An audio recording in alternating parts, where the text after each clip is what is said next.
Hello, and welcome to Tuesday DJ Gig Tips, brought to you by Vibo, the music planning app.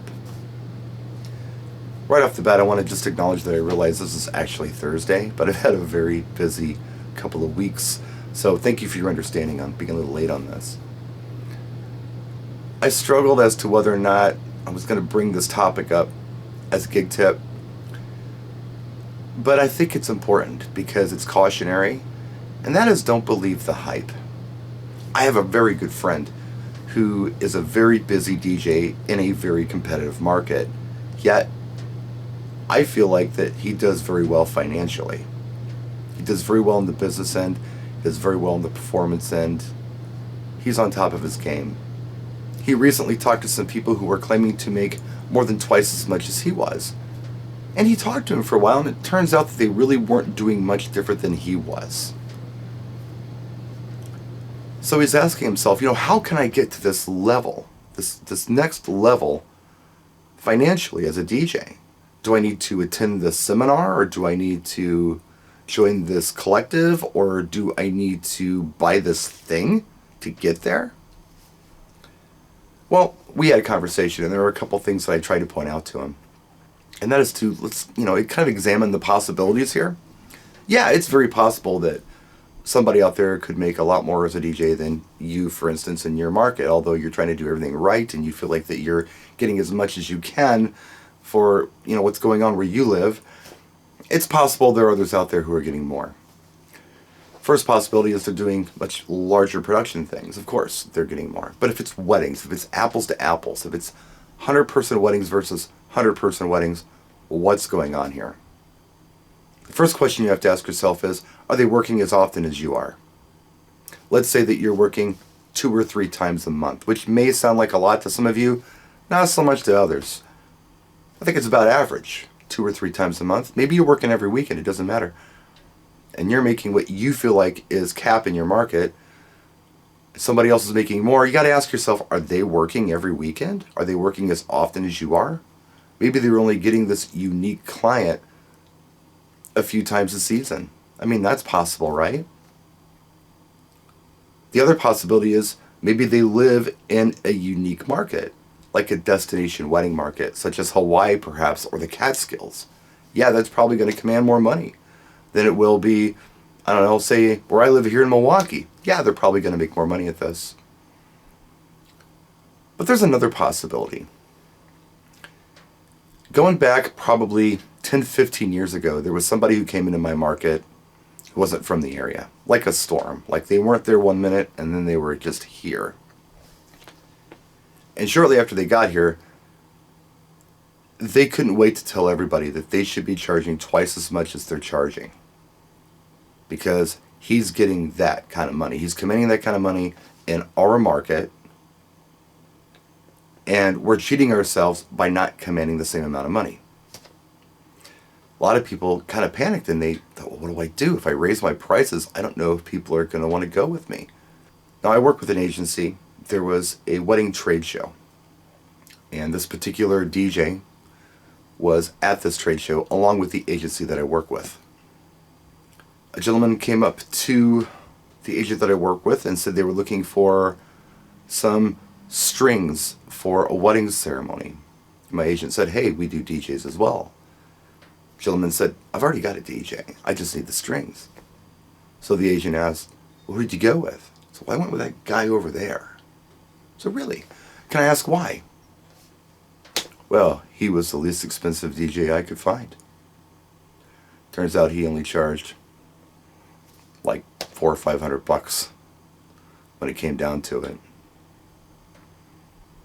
I don't want to think that people are that dishonest, but sometimes this is a thing. I have another friend who says, fake it until you make it. If you want to make several $1,000s per event and you're not, just tell people you are and just act like you are, and eventually maybe you will. I'm not that dude. I don't work that way.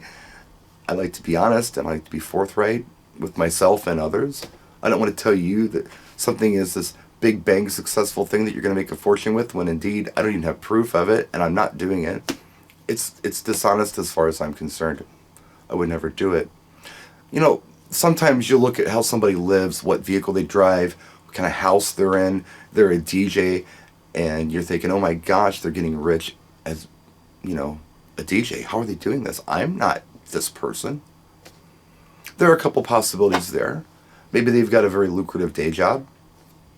You know, I know all kinds of DJs. Some of them are police officers, some of them are engineers, some of them, you know, have some pretty high level jobs where they can afford to live a certain way just on their day job income, where their DJ money is just some extra dough. And the other possibility is just, what do we want to call it, affluency? Maybe they inherited some money. Maybe they just came into some money somehow. Maybe they were given money by parents and they want to tell everybody that they're just this uber successful DJ, yet they're just silver spooning. That happens. I've seen it. Nobody wants to admit it, but it's there. So please don't believe the hype. Understand your market.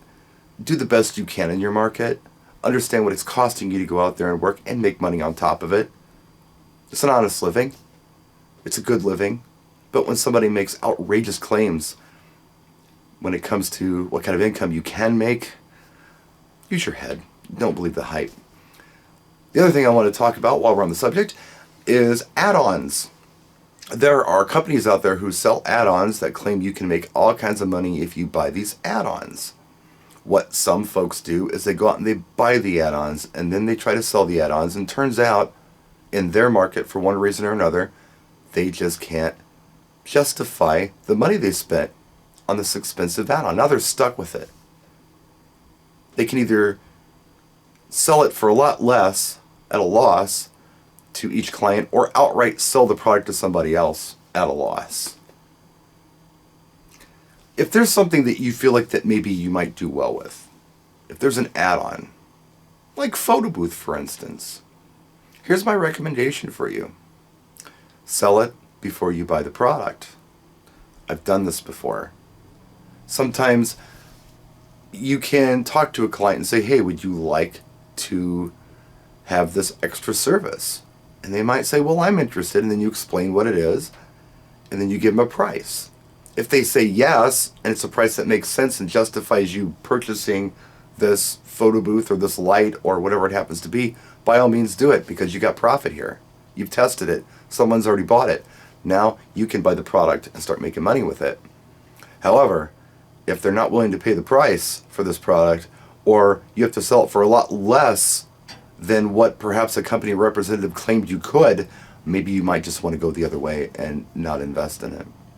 There's always somebody out there who wants to take your money. There's always somebody out there who wants to make themselves look better than they are. Don't let that affect what you're doing. You focus on what you're doing. Don't worry about what everybody else is doing. Do what you do and do it well. And enjoy. Speaking of, that's it. We'll see you next time.